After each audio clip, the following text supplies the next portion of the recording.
Upetrol ungasunyuke by about 8 rand ilitha. Sizontshela ukuthi lokho kungenziwa yini. And nawe mawuthisha, have a bit of compassion. Ucabanga ukuthi izingane asiqhamuke emakhaya afanayo, akuwona wonke umuntu ozokwazi ukuthi a-afforde yonke into efuneka esikoleni, ukuthi sewungaze uyihlambalaze kanje ingane kuze kushuthwe nane-video ngokuthi ihlulwe u-40 rand. Politics, justice, umnotho, emphakathini. The stories that matter, wrapped up for you every week. This is the Gagasi FM News Wrap, hosted by Spumelele Zondi.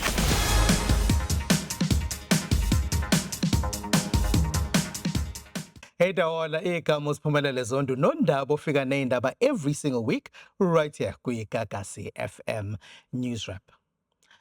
Upetrol ungasunyuke by about 8 rand ilitha. Sizontshela ukuthi lokho kungenziwa yini. Kodwa ke in the Western Cape idolobha iseGeorge sibonile abazali protesting outside a school ngoba bethi uthisha akahambe. Sizwile ukuthi ususpendiwe lo thisha. Into eyenzakalile ukuthi izingane bezidla uphayi and she bullied a child esikoleni. Asiyibone video. Naba ke bazali bayatya kodwa ngaphandle noxakana uke utye vula ipayi yakho utye noxakana.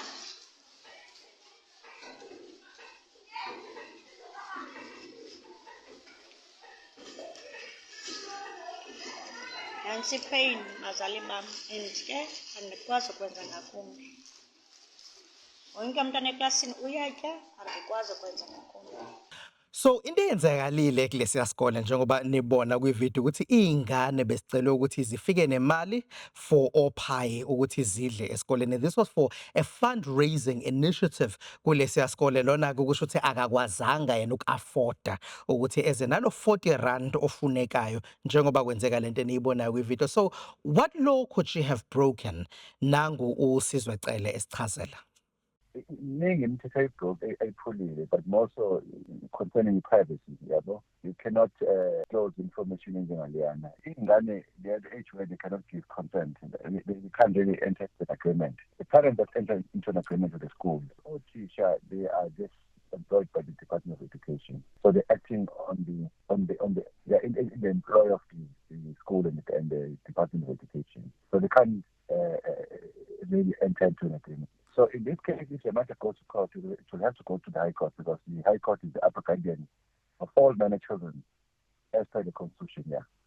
La kubanzima khona kakhulu kwezinto ezikanje ukuthi you find that children would have scars that are going to last for life, and siyazi ukuthi siyabantu base South Africa isikhathi esiningi we do live kuma situations la singakwazi uku-afforda yonke into khona, and we don't want to be insulting izingane that might live with those scars. And nawe mawuthisha, have a bit of compassion. Ucabanga ukuthi izingane asiqhamuke emakhaya afanayo, akuwona wonke umuntu ozokwazi ukuthi a-afforde yonke into efuneka esikoleni, ukuthi sewungaze uyihlambalaze kanje ingane kuze kushuthwe nane-video ngokuthi ihlulwe u-40 rand. Engabe uba nesineke and patience and compassion izingane ozifundisayo.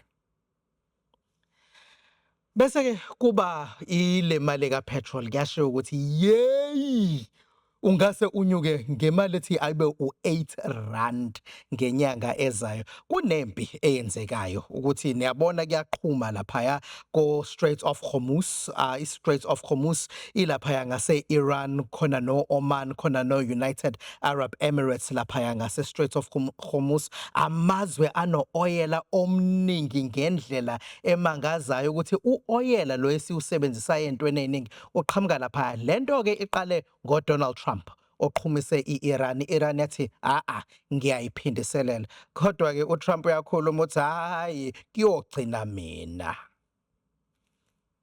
As we continue Operation Epic Fury, we're also focused on keeping energy and oil flowing to the world. And I will not allow a terrorist regime to hold the world hostage and attempt to stop the globe's oil supply. And if Iran does anything to do that, they'll get hit at a much, much harder level. I will take out those targets that were easy and that I mentioned just before. We'll take them out so quickly they'll never be able to recover, ever. If they want to play that game, they better not play that game. But we will hit them so hard that it will not be possible for them or anybody else helping them to ever recover that section of the world if they do anything. And this really has an impact, a massive impact, in fact, on the rest of the world. Nathi la South Africa. You might think it's a small corner at the bottom of Africa, kodwa yonke into esiyisebenzisayo is needing this petrol. Nangu esichazela no Finance Minister Enoch Godongwana ukuthi ngabe kungenzekani kwi-economy yase South Africa. Tabled our budget on the 25th. We didn't pencil the war in. 3 days later, we've got the war. I mean, it's not the first time we're having an incident of this thing. In 2022, we tabled the budget on the 20th and 23rd. When you wake up on the 24th, Russia had attacked Ukraine. So these are some of the shocks you get into the system. The question is, have you built sufficient buffers in order to absorb these shocks? The answer is yes. But as I've indicated, oil prices, if they begin to go up, South Africa is a price taker, and that will have implications, particularly inflationary impact for us. So the war is worrying. Ungazibuza ukuthi makhulunywa ngo-oyela ohluziwe, or as some people would say brand crude oil, kusho ukuthini? Well, everything esiyisebenzisayo relies kulo oyela. Most of it comes kuzona lezi ndawo ezifana no-Iran. South Africa gets oil from Iran. U-oyela lo ufika ema-truckini lawo esaziyo ukuthi asilandela izinto that gets imported into the country eqhamuka laphaya kwi-harbour eThekwini and then get distributed to the rest of South Africa. So makhona into oyisebenzisayo endlini azi ukuthi iyahamba ngestimela ngesinye isikhathi, kodwa ke isikhathini esiningi ihamba ngetruck. I-truck idinga udiesel. Mawucabanga ngogesi ukuthi sometimes lama plants aphehla ugesi would use some oil as well.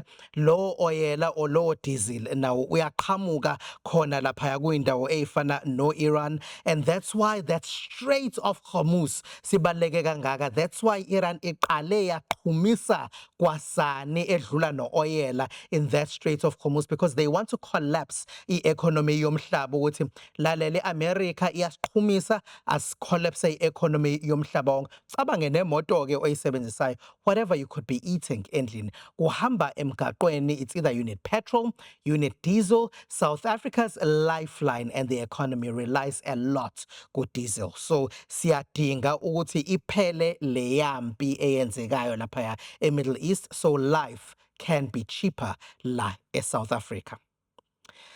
Sizwile ke nangamasosha aseqalile ukuthi aye kuma communities ahlukahlukene in other parts of South Africa. Awekho eKZN njengamanje. Lamasosha kuthiwa ayolekelela amaphoyisa, especially in areas la kuhlale kuqhuma khona isibhamu ngaso sonke isikhathi because of gangsterism. Sizwile nala eKZN ukuthi kuke kwaba khona inkinga, amaphoyisa uthola ukuthi kwamanye ama communities oNanda for example ukuthi bathathane phezulu namaphoyisa. Engabe ubugebengu bangakini bunjani?